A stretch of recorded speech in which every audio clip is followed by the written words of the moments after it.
সংসদ সদস্য পদপ্রার্থী, কালীগঞ্জের গণমানুষের নেতা, ইসলামী ছাত্র শিবিরের গাজীপুর জেলার সাবেক সভাপতি জননেতা খায়রুল হাসান।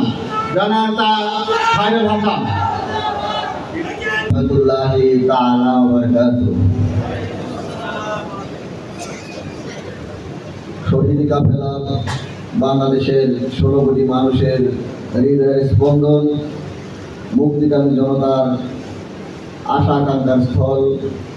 বাংলাদেশ জামাত ইসলামী গাজীপুর জেলার আজকের এই ঐতিহাসিক ওয়ার্ড দায়িত্বশীল সম্মেলনের সভাপতি, বাংলাদেশ জামাত ইসলামীর কেন্দ্রীয় মজলিসে শুরার সদস্য, গাজীপুর জেলা জামাতের সংগ্রামী আমির, গাজীপুর 3 আসনের জামাত মনোনীত প্রার্থী, এমপি পদপ্রার্থী জননেতা ডক্টর জাহাঙ্গীর আলম আমাদের মাঝে উপস্থিত আছেন। বাংলাদেশ জামাত ইসলামীর কেন্দ্রীয় কর্মপরিষদ সদস্য, সাংগঠনিক সেক্রেটারি, আমাদের গাজীপুর জেলার সাবেক সেক্রেটারি, আমাদের শ্রদ্ধাভাজন বিশেষ অতিথি আজকে জনাব ডক্টর সামিউল হক ফারুকি আমাদের মাঝে উপস্থিত আছেন। গাজীপুর জেলার অবিভক্ত গাজীপুর জেলার সাবেক আমির, শ্রদ্ধাভাজন দায়িত্বশীল জনাব আবুল হাশেম খান উপস্থিত আছেন। জেলা জামাতের নায়েবে আমির জনাব মাওলানা শাফাউল হক, জনাব আব্দুল হাকিম আমাদের মাঝে আরও উপস্থিত আছেন। বাংলাদেশ সরকারের সাবেক সচিব, গাজীপুর 1 আসন কালিয়াকৈর তথা কোনাবাড়ি, কাশিমপুর এবং বাসনের যে আসনের জামাত মনোনীত পদপ্রার্থী জনাব শাহরাম বক্সি, জেলা জামাতের সংগ্রামী সেক্রেটারি শফিউদ্দিন সহ অন্যান্য নেতৃবৃন্দ, আমার প্রিয় ভাইরা, আল্লাহ তাআলার শুকরিয়া আদায় করছি। আল্লাহ তাআলা আমাদেরকে সাংস্কৃতিক সুন্দর একটি আয়োজনে মিলিত হওয়ার সুযোগ করে দিয়েছেন। বছর আগে অর্থাৎ 5ই আগস্টের আগে আমাদের যে সময়টা ছিল, এই সময়টার দিকে যদি আমরা তাকাই, আমাদের ভিতরে সেই আতঙ্ক, সেই ভয় এখনো কাটছে না। আমরা প্রতিটা মুহূর্তে শঙ্কার মধ্যে থাকতাম। কোনো একটা কর্মসূচি বাস্তবায়ন করতে গেলে আগে চিন্তা করতাম যে সেই কর্মসূচি বাস্তবায়ন করে বলে আমরা ফিরতে পারবো কিনা। গ্রেপ্তারের চিন্তা মাথায় নিয়ে আমরা ঘর থেকে বের হতাম। যখন রাস্তা দিয়ে হাঁটতাম, বাড়িতে যেতাম, নির্বিঘ্নে বসতে পারতাম না। মনে হইতো যেন কখন পুলিশ চলে আসে। জানাজায় গেল বেশি সময় থাকতাম না, আমাদেরকে বলতো সুবিধা তোমরা দ্রুত চলে যাও। বাড়িতে গেলে আধা ঘন্টার মধ্যে পুলিশ এসে হাজির হতো। আমরা এমন একটা দুর্বিষহ অবস্থায় আমাদের সময়গুলি আমরা পার করেছি। আর আজকে আল্লাহ সুবহানাহু ওয়া তাআলা আমাদের জন্য একটা সুন্দর পরিবেশ দিয়েছেন। এই অবস্থার চিত্র অঙ্কন করেছেন আল্লাহ তাআলা কোরআনুল কারীমে সূরা আনফালের 26 নম্বর আয়াতে আল্লাহ তাআলা বলেছেন তোমাদের জন্য সেই পরিস্থিতিটা কেমন ছিল। আল্লাহ তাআলা একটু স্মরণ করে বলছেন, ওয়াজকুরু ইয আনতুম কালীলুম মুস্তাদআফুনা ফিল আরদি তাকাফুনা আইয়া তাখাত্তাফুকুমুন নাসা ওয়া আওয়াকুম ওয়া আইয়াদুকুম বিনাসরি। তোমরা একটু স্মরণ করো সেই সময়ের কথা, যখন তোমরা সংখ্যায় অল্প ছিলে, তোমরা ছিলে জমিনে দুর্বল। তোমাদের দুর্বল কেমন ছিল? তোমরা সবসময় আতঙ্কিত থাকতা।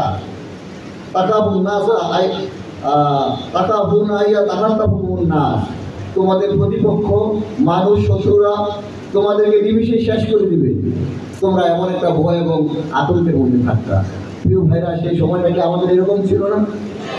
আমরা কোথাও বসতে পারতাম না, কোথাও চলতে পারতাম না। আমাদের বর্তমান নায়েবে আমির ডাক্তার সৈয়দ আব্দুল্লাহ মোহাম্মদ তাহের ভাইয়ের সাথে কয়েকদিন আগে সাক্ষাৎ করতে গিয়েছিলাম। তো উনি সেই সময়ের কথা স্মরণ করে বললো যে যখন কুমিল্লা পার হতাম গাড়ি দিয়ে, তখন মনে হইতো যে এই এলাকার দুষ্কৃতিকারী লোকগুলি যদি আমাকে না দিত, পুলিশের লোকগুলি যদি না দিত, এমন একটা আতঙ্কগ্রস্ত অবস্থায় পার হইতাম বলে কেঁদে দিয়েছেন। সত্যি আমাদের এই দুর্বিষহ সময়গুলি তখন গেছে। আমরা আমাদের প্রিয়জন যারা হারিয়েছে, অসুস্থ হতো, তাদের কাছে আমরা যেতে পারতাম না। সেই সময় প্রিয় ভাইরা আমরা মাঠে ছিলাম, আমরা আন্দোলনের কাজ চালিয়ে গেছি। আল্লাহ তাআলা আমাদেরকে স্মরণ করে দিয়েছেন যে সেই সময় স্মরণ করো, তোমরা ছিলা সংখ্যায় কম, তোমরা ছিলা দুর্বল এবং তোমাদের প্রতিপক্ষরা এতটাই শক্তিশালী ছিল যে কোনো সময় তোমাদেরকে নিঃশেষ করে দিতে পারে, এই ভয়ে তোমরা আতঙ্কিত ছিলা। আল্লাহ তাআলা কি করছেন? আওয়াকুম ওয়া আইয়াদুকুম বিনাসরিহি, তিনি তোমাদের আশ্রয়ের জায়গা করে দিয়েছেন, তিনি তোমাদের জন্য সাহায্য করে সৃষ্টি করে দিয়েছেন। আলহামদুলিল্লাহ, এখন প্রশাসনের লোকেরা সবাই আমাদেরকে সেলুট দেয়, আমাদেরকে সালাম দেয়, আমাদের কথা শোনার চেষ্টা করে। আল্লাহ রাব্বুল আলামিন আমাদের এই পর্যন্ত সুযোগ করে দিয়েছেন, আল্লাহ শুকরিয়া আদায় করি। প্রিয় ভাইরা, তারপরে আমি যে কথাটা বলতে চাই, এখানে ওয়ার্ড দায়িত্বশীল সম্মেলনে প্রতিটা কেন্দ্রের, গাজীপুর জেলার প্রত্যেক কেন্দ্রের দায়িত্বশীলরা উপস্থিত রয়েছে। ভোট কেন্দ্রের সাথে জড়িত যারা দায়িত্বশীল তারা এখানে রয়েছে। প্রত্যেক কেন্দ্রের আমাদের অবস্থান কি হবে, আমরা যদি এক একটা কেন্দ্রকে বিজয় করতে পারি তাহলে আমরা গাজীপুরের যে 5টা আসন রয়েছে সেই 5টা আসনের বিজয় আমাদের সম্ভব। আমরা ইতিমধ্যে কেন্দ্রগুলি নিয়ে কাজ করা শুরু করছি। তারপর আমি আবারও একটু আপনাদের সম্মুখে উপস্থাপন করছি, যেহেতু এখানে দায়িত্বশীলরা রয়েছেন। কেন্দ্রের কোথাও কোথাও যদি খোঁজ খবর নেওয়া হয়, কেন্দ্র কমিটি হয়েছে 5 জন, কোথাও 10 জন, কিন্তু পূর্ণাঙ্গ হয় না। পূর্ণাঙ্গ বলতে আমি বোঝানোর চেষ্টা করছি, সামর্থ্য অনুযায়ী 50 জন, 100 জন, 150 জন, 200 জন, 250 জন পর্যন্ত, বা এর চেয়ে যত বেশি পারা যায় এইভাবে কেন্দ্র কমিটিকে পূর্ণাঙ্গ করতে হবে। সেই জায়গায় এই কমিটি করার ক্ষেত্রে আমাদেরকে শ্রমজীবী মানুষ, সাধারণ মানুষ, বিশিষ্ট ব্যক্তি, ওলামা, ছাত্র, সকল শ্রেণীর লোকদেরকে সম্পৃক্ত করতে হবে। এর মাঝে আপনার এলাকার কিছু বাইরে আছে, ঢাকা বা গাজী, আপনার সংশ্লিষ্ট এলাকার বাইরে, তারাও কিন্তু নির্বাচন নিয়ে তাদের যথেষ্ট আগ্রহ আছে, আকাঙ্ক্ষা সম্পৃক্ত করব। ওই কেন্দ্রের অন্তর্ভুক্ত এক বা একাধিক গ্রাম থাকে, কোথাও কোথাও 3টা 4টা গ্রাম নিয়ে কেন্দ্র থাকে, সেই 4টা বা 5টা গ্রামে 10-12টা মহল্লা থাকে। আমাদের প্রতিটা গ্রামের কমিটি করতে হবে, প্রতিটা মহল্লার কমিটি করতে হবে। যদি সেটা করতে পারি তাহলে আমাদের পূর্ণাঙ্গ কমিটি হবে। আমাদের একটা কেন্দ্রে এইভাবে যদি সব সাইড মেকআপ করে আমরা কমিটি করি, সেই জায়গায় কমিটি করি, আমাদের পূর্ণাঙ্গ কমিটি হবে। আমি আমার এলাকায় খোঁজখবর নিয়ে দেখছি এই 2টা জিনিস আছে।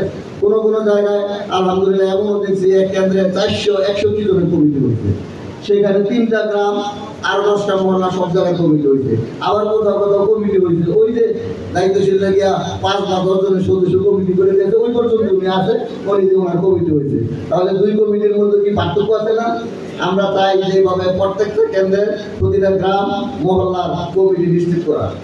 2 নম্বর সেটা হলো প্রতিটা কেন্দ্রে যুবকদের নিয়ে আলাদা কমিটি থাকতে হবে। সেই কমিটিটা কমপক্ষে 15 থেকে 10, 15, 20 জন। মনে রাখতে হবে সামনের যে চ্যালেঞ্জ, এই চ্যালেঞ্জ কিন্তু কঠিন চ্যালেঞ্জ হবে। এমনি এমনি আপনি বিজয় আসনে আসতে পারবেন না। আমাদের প্রতি জনগণের আস্থা ভালোবাসা আছে, ভোট দিতে আসবে, কিন্তু একটা পক্ষ, আমাদের প্রতিপক্ষ নতুন ফেসিস্ট রূপে আপনাদের সামনে, আমাদের সামনে আত্মপ্রকাশ করবে, যা আমরা এখনো দেখতে পাচ্ছি। সুতরাং সেটাকে মোকাবেলা করার জন্য কিছু যুবকদেরকে একেবারে কাপড়ের কাপড় করে শপথ করে ভোট কেন্দ্রে আসতে হবে। মনে করতে হবে এটা ভোট কেন্দ্র না, এটা ভোট কেন্দ্র না, এটা হলো যুদ্ধক্ষেত্র, এটা হলো পদর, এটা হলো উহুদ, এটা হলো খন্দকের প্রান্ত। এক একটা কেন্দ্রে এইভাবে আমরা যদি ভূমিকায় থাকতে পারি তাহলে দেখবেন আর কিছু লাগবে না, শুধু ভূমিকায় থাকবেন আর তার কি দিবেন, দেখবেন যে এরা পাশে আসার ইনশাআল্লাহ সাহস করবে না। এই জন্য এই কাজটা কিন্তু করতে হবে প্রত্যেক কেন্দ্রের। এইভাবে কমিটি আমাদের 10 থেকে 15 বা 20 জনের যুবকদের নিয়ে কমিটি করতে হবে।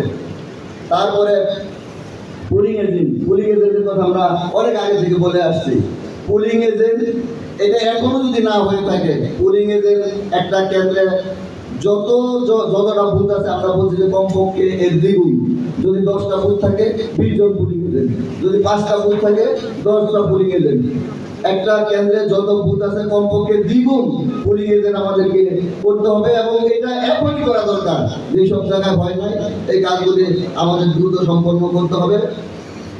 তারপর 5 নম্বর পয়েন্টে আমরা যেটা বলবো, আমাদের কমিটি হয়ে গেছে, পুলিং এজেন্ট প্রতি সব কাজ হয়ে গেছে। এখন যে কাজটা করতে হবে, গ্রুপগুলি প্রতিটা মহল্লা, প্রতিটা বাড়িতে, প্রতিটা ঘরে প্রতিটা জনে খেয়াল করবেন, মহল্লার একটা বাড়িও বাদ যাবে না। একটা বাড়িতে 10টা বা 5টা ঘর আছে, প্রত্যেকটা ঘরে যাবো। একটা ঘরের মধ্যে একজন লোক থাকে না, একটা ঘরে থাকে 5 জন লোক। এর মধ্যে নারী থাকবে, শিশু থাকবে, ছাত্র থাকবে, অর্থাৎ প্রতিটা জনে জনে আমরা যাবো। আলহামদুলিল্লাহ, আমাদেরকে গ্রহণ করার জন্য দেশের মানুষ এখন উন্মুখ হয়ে আছে। আমরা যদি যেতে না পারি, ব্যর্থতা আমাদের। আপনারা কি দেখেন না, রাস্তাঘাটে অনেক লোক আছে যাদের কাছে জিজ্ঞেস করা হয় এবার কাকে ভোট দেবেন, কাকে চান, তারা অজান্তি বলে যে জামাত ইসলামকে ভোট দিব। আপনি খোঁজ নিয়ে দেখেন, একদিনও আপনি তাকে একটা চা খাওয়ান না, একটা কফি খাওয়ান না, জামাতের কোনো প্রোগ্রামে আসে নাই, জামাতের কোনো প্রোগ্রামে এসে একটা বিরিয়ানির প্যাকেটও খায় নাই। এই জাতীয় সাধারণ মানুষের হৃদয় থেকে স্বতঃস্ফূর্তভাবে এখন আসলে জামাত ইসলামীকে ভোট দেব, জামাতকে চাই। আলহামদুলিল্লাহ, এই যে বিরাট একটা পরিবর্তন, সেই পরিবর্তনটা যদি আমরা নিয়ে না আসতে পারি তাহলে ব্যর্থতা কিন্তু আমাদের। সেই জন্য প্রিয় ভাইরা, আমাদের যিনি যেই কেন্দ্রের পরিচালক, অন্য কারো দিকে একদিন তাকাবেন না। আপনাকে সেইখানে সিপাহসালাত করা হয়েছে, আপনাকে সেই যুদ্ধক্ষেত্রের সেই জায়গায় আপনাকে দায়িত্বশীল করা হয়েছে। আজকে এইখান থেকে আপনি সিদ্ধান্ত নিয়েছেন ওই কেন্দ্রকে গুছানো, এই কেন্দ্রকে এই মানে নিয়ে আসা এবং সেইখানে বিজয়ী লাভ করা আমার দায়িত্ব। আমি যে বলবো এই কেন্দ্রে শুধু সেকেন্ড না, আমি বিজয় হব, এই চিন্তা করে যদি আমরা প্রতিটা কেন্দ্রে বিজয় হতে পারি তাহলে আমাদের এই গাজীপুরের প্রতিটা আসনই আমাদের বিজয় হবে। গাজীপুরের প্রতিটা আসন যদি বিজয় হয়, এইভাবে ইনশাআল্লাহ সারা বাংলাদেশে জামাতের পক্ষে জনজোয়ার তৈরি হবে ইনশাআল্লাহ। প্রিয় ভাইরা, শেষে আমি দুইটা কথা বলতে চাই। সেটা হলো, আমাদের এই নির্বাচনী কাজ এটা কোনো রাজনৈতিক কাজ না, এটা কোনো রাজনৈতিক বক্তব্য না। আমরা এটাকে ইবাদত মনে করি। কেমন ইবাদত মনে করি? নামাজ পড়া যেমন ইবাদত, হজ করা যেমন ইবাদত, ফরজ এই একামতে দিনের আন্দোলনে আমরা সম্পৃক্ত হয়েছি, এইটাও আমরা ফরজ মনে করে সম্পৃক্ত হয়েছি। কোরআনুল কারীমের আয়াতের আবেদন লিইউযহিরা ওয়ালা দ্বীন, দ্বীনকে বিজয়ী আসনে প্রতিষ্ঠিত করা, এই জন্য রাসূলকে পাঠিয়েছেন। প্রিয় ভাই, আপনারা কি এটার সাথে কোনো দ্বিমত আছেন? আমরা তো একমত যে এই নির্বাচনের মাধ্যমেই, এই ব্যালট যুদ্ধের মাধ্যমে যদি 151টা আসন বাংলাদেশ জামাত ইসলামী এবং ইসলামপন্থীরা লোকেরা হয়, তাহলে বাংলাদেশের দ্বীনের বিজয় হবে। এই বিষয়ে আমরা একমত। সুতরাং এটা যদি একমত হই, তাহলে নির্বাচনী যুদ্ধে, এটা রাজনৈতিক কর্মসূচি না, এটাকে যুদ্ধ মনে করে, এটাকে ইবাদত মনে করে সর্বাত্মক প্রচেষ্টায় আমাদেরকে মাঠে নামতে হবে। আমরা মাঝে মাঝে আমার কাছে কেরোদারি মনে হয়, বলে যে ভাই ওনারা তো একটু হুমকি দিচ্ছে, বলতেছে যে নির্বাচনের সময় শেষ হোক তারপরে বুঝবা। কিছু কিছু দুর্বল লোকেরা তখন একটু বলে যে তোমাদের সাথে আসি, কোথাও কোথাও আমাদের বাইরেও প্রভাবিত হয়ে যায়। আমি বলছি যে আমরা হুমকির কোনো পাত্র নই, কোনো কাপুরুষ এবং বিরোধের জন্য ইসলামী আন্দোলন নয়। সাহসিকতার সাথে মাঠে থাকতে হবে। আমাদের ভয় কিসের ভয়? আলহামদুলিল্লাহ, আমরা বিগত 15 বছর police, RAB, BDR, BJP, Awami League, Jubo League, Chhatra League কোনোটাই আমরা পরোয়া করি নাই। একটা দুইটা না, শত শত আমাদেরকে মামলা দিয়েছে, রিমান্ড দিয়েছে, আয়নাঘর দেখিয়েছে, ফাঁসি পর্যন্ত আমাদের নিয়েছে, আমাদেরকে থামাতে পারে নাই। সুতরাং যারা দু একটা কথা বলে আড়ালে আড়ালে, তাদের ভিতরে কিন্তু আর আতঙ্ক এবং ভয় বেশি আছে। সুতরাং এটা কোনো পাত্তাই দিবেন না। আপনারা খুব সাহস নিয়ে ময়দানে থাকতে হবে। মনে রাখবেন, সামনে নির্বাচনে বিজয়ের একমাত্র পথ হলো সাহস, সাহস, সাহস, সাহস নিয়ে ময়দানে থাকতে হবে। রক্ত চক্ষুকে আমরা পরোয়া করি না। আমরা জীবন দিয়েছি, রক্ত দিয়েছি দেশের স্বাধীনতা সার্বভৌমত্ব রক্ষার জন্য। যদি আবার রক্ত দিতে হয়, জীবন দিতে হয়, হাসি মুখে আমরা প্রস্তুত রয়েছি। আমাদের এই বিজয়ের জন্য, নিজেদের ভাগ বাটোয়ারের জন্য না, আরামায়েশের জন্য না, এই দেশের মানুষের ভাগ্য পরিবর্তনের জন্য আমরা এই লড়াই রয়েছি ইনশাআল্লাহ। সেই লড়াইয়ে বিজয় হতেই হবে আমাদের ইনশাআল্লাহ। প্রিয় ভাইরা, সেই জন্য আবারও বলবো, আপনারা আতঙ্কিত ভয় না হয়ে প্রতিটা কেন্দ্রকে দুর্গ করে তুলবেন। আল্লাহর কাছে আমরা দোয়া করবো, চেষ্টা অবনত হয়ে মানুষের হৃদয়ে আমাদের প্রতি ভালোবাসা আছে। আমরা দরদ এবং ভালোবাসা দিয়ে শুধু ভোটের জন্য না, এই ময়দানটা আমাদের জন্য আমানত।